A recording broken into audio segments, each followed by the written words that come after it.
લોકસભા ચૂંટણીમાં આદિવાસી પટ્ટામાં ફરી એકવાર નવા જૂનીના એંધાણ વર્તાઈ રહ્યા છે। અત્યાર સુધી આ આદિવાસી બેલ્ટમાં ભાજપ, કોંગ્રેસ અને આમ આદમી પાર્ટી છે તે જ આદિવાસીઓના મત લેવા માટે મેદાનમાં હતી, પરંતુ આ બધાની વચ્ચે વધુ એક નવી પાર્ટી મેદાનમાં આવી છે અને આ પાર્ટી લાવનાર બીજું કોઈ નહીં પરંતુ આદિવાસી સમાજના દિગ્ગજ નેતા અને આદિવાસીઓ માટે ઉત્થાન કરનારા નેતા એવા છોટુ વસાવા છે। જી હા, છોટુ વસાવા દ્વારા નવી એક પાર્ટીની રચના કરવામાં આવી છે। આ પાર્ટીનું નામ શું છે, તેનો ઉદ્દેશ શું છે અને સાથે સાથે છોટુ વસાવાની આ નવી પાર્ટી આવતા આદિવાસી સમાજમાં જે મતોનું ધ્રુવીકરણ થશે તેના મુદ્દે વાત કરીશું આ રિપોર્ટમાં। નમસ્કાર, હું નીલમ ખારેચા, આપ જોઈ રહ્યા છો ગુજરાત તક। આદિવાસી વોટ બેંક પર કોની રહેશે પકડ? વસાવા જંગમાં આદિવાસી મતદારો કોની સાથે? ગુજરાતમાં 15% જેટલા આદિવાસી છે અને આ 15% આદિવાસી મતદારો માટે લોકસભા ચૂંટણીમાં દમ ભરાઈ રહ્યો છે દરેક પક્ષ દ્વારા। અને આ સ્થિતિની વચ્ચે હવે આદિવાસી નેતા એવા છોટુ વસાવાએ ફરી રાજનીતિમાં ઝંપલાવ્યું છે। છોટુ વસાવા દ્વારા નવા સંગઠનની સ્થાપના કરવામાં આવી છે। આ સંગઠનનું નામ છે ભારત આદિવાસી સેના। જી હા, સંવિધાનમાં આદિવાસી સમાજ તરફથી જેમનો મહત્વપૂર્ણ ફાળો રહ્યો છે તેવા જયપાલસિંહ મુંડાની 54મી પુણ્યતિથિના રોજ છોટુ વસાવા દ્વારા ભારત આદિવાસી સેના નામના નવા સંગઠનની સ્થાપના કરવામાં આવી। આ સંગઠનની હાલ તો ગુજરાતમાં સ્થાપના થઈ છે, પરંતુ આગામી સમયમાં તેને દેશભરમાં લઈ જવાનો ઈરાદો છોટુ વસાવા દ્વારા જણાવાયો છે। શું કહ્યું છે છોટુ વસાવાએ તે પહેલા સાંભળો। આદિવાસીઓના જે જયપાલસિંહ મુંડા એ બંધારણ સભાના સભ્ય પણ હતા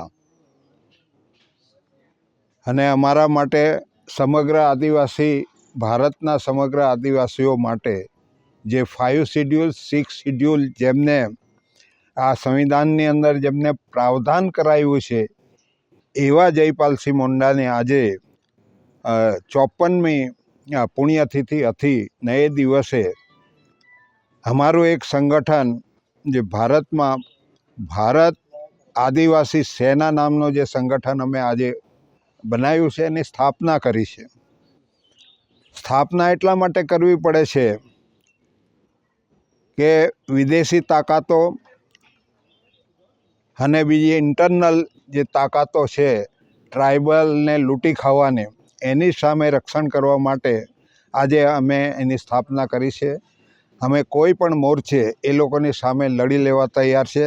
આવા જે પરિબળો છે, જે સાંપ્રદાયિક તાકાતો છે, એને રોકવા માટે અમારું આ સંગઠન બનાવ્યું છે।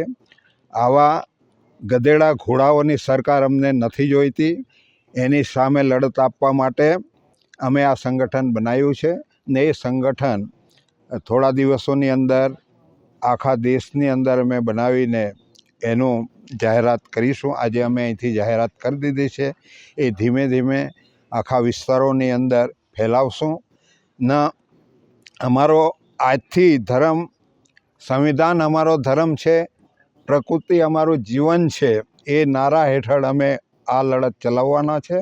જેને જે સમજવું હોય તે સમજે। આ દેશનો માલિક સંવિધાન છે, એના ઓથા નીચે રહીને અમે આ સંગઠન ચલાવીને અમારા જે હક અધિકાર લૂંટાઈ રહ્યા છે, અમારી જમીનો જઈ રહી છે, અમારું ખનન લૂંટાઈ રહ્યું છે, એનો સામનો કરવા માટે આ સંગઠન કામ કરશે। હવે જ્યારે છોટુ વસાવા દ્વારા આ નવા સંગઠનની સ્થાપના કરાઈ છે ત્યારે સ્વાભાવિક છે કે આગામી લોકસભા ચૂંટણીમાં આદિવાસી મતદારોમાં મતોનું પણ ધ્રુવીકરણ થશે। ગુજરાતમાં મધ્ય અને દક્ષિણ ગુજરાતમાં આવેલા આદિવાસી બેલ્ટમાં અંદાજે 15% આદિવાસીઓ છે અને આ આદિવાસીઓના મત માટે આગામી સમયમાં ધ્રુવીકરણ થશે તે નક્કી છે। ભાજપ, કોંગ્રેસ અને આમ આદમી પાર્ટી પહેલાથી જ આદિવાસીઓને પોતાની તરફ લાવવા માટે કેટલાય પ્રયાસ કરી રહ્યા છે અને હવે છોટુ વસાવા જેવા દિગ્ગજ આદિવાસી નેતા દ્વારા નવી પાર્ટી બનાવાતા આદિવાસીઓના મતમાં ભાગલા પડશે તે નક્કી છે. આ સાથે જ પિતા છોટુ વસાવા અને પુત્ર મહેશ વસાવા પણ આમને સામને જોવા મળશે, કારણ કે હાલમાં જ બીટીપીથી છેડો ફાડીને મહેશ વસાવાએ ભાજપનો ખેસ ધારણ કરી લીધો છે અને ભરૂચથી મનસુખ વસાવાને જીતાડવા માટે મહેશ વસાવા પ્રચાર પ્રસાર કરી રહ્યા છે ભરૂચમાં. તો આ તરફ આદિવાસી નેતા અને ભરૂચથી ઇન્ડિયા ગઠબંધનના ઉમેદવાર ચૈતર વસાવા ભરૂચથી જ મનસુખ વસાવાને પડકાર ફેંકી રહ્યા છે. ત્યારે આદિવાસી નેતાઓ પરનો અત્યાર સુધીનો જે વિશ્વાસ રહ્યો છે આદિવાસી મતદારોમાં, તે પણ ક્યાંક ડગમગતો જોવા મળી શકે, કારણ કે જે પ્રકારે પાર્ટી બદલીને એક બાદ એક નેતાઓ આયારામ ગયારામ કરી રહ્યા છે, ત્યારે કયા નેતા પર વિશ્વાસ કરવો એ આદિવાસી મતદારો માટે અઘરું બની શકે.